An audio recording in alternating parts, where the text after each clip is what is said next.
Message দিতে চাচ্ছেন সরকারকে?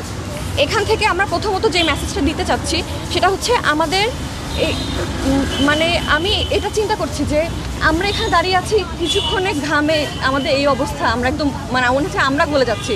তাহলে সেখানকার বাচ্চাগুলোর কী অবস্থা হয়েছিল এই সিচুয়েশনে? হ্যাঁ, মানে আমি চিন্তাই করতে পারি না যে কিছু বাচ্চা তারা এরকম সিচুয়েশন ফেস করেছে। এবং আর একটা ব্যাপার যেটা উঠে এসেছে যে আমাদের এয়ারক্রাফট যেইগুলো হচ্ছে অনেক দিনের পুরানো, হ্যাঁ, যেটা বারবার আলোচনায় উঠে আসছে।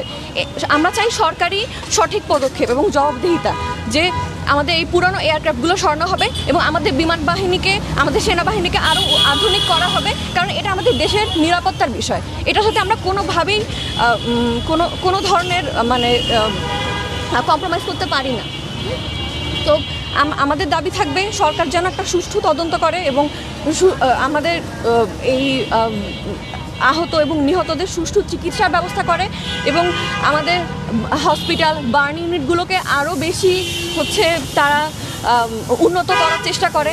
বাহির থেকে আমরা ডক্টর আসুক সেটা আমরা চাই না, আমরা চাই আমাদের দেশে উন্নত চিকিৎসা, আমাদের দেশের হাসপাতালগুলোকে উন্নত করা হবে, আমাদের দেশের সেনাবাহিনীকে উন্নত করা হবে, আমাদের দেশের সরঞ্জামগুলোকে উন্নত করা হবে। আমাদের দাবি হচ্ছে এটাই।